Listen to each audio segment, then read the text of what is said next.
सावित्री खाडीचे पाणी प्रदूषणाने लाल।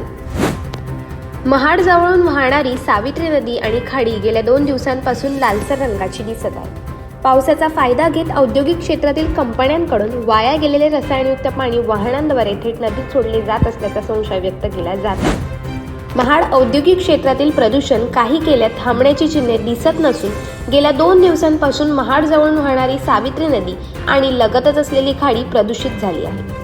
महाडमधील सजग नागरिकांनी महाराष्ट्र प्रदूषण नियंत्रण मंडळाच्या महाड कार्यालयाला कळवून याबाबत कारवाई करण्याची मागणी केली आहे। वारंवार कारवाई करून देखील नदी प्रदूषित करण्याचा प्रकार आज देखील सुरूच आहे। पावसाळ्यात कंपन्यांकडून रासायनिक सांडपाणी सोडून देण्याचे प्रकार यापूर्वीही घडले आहेत। महाराष्ट्र प्रदूषण नियंत्रण मंडळाकडून केवळ नोटिसा देऊन पोकळ कारवाई केली जाते अशी नाराजी स्थानिकांनी व्यक्त केली आहे। रात्रीच्या अंधाराचा फायदा घेऊन रसायनयुक्त पाणी सोडले जात असल्याने आसपासच्या रहिवाशांच्या आरोग्यावर घातक परिणाम होण्याची भीती व्यक्त होत आहे।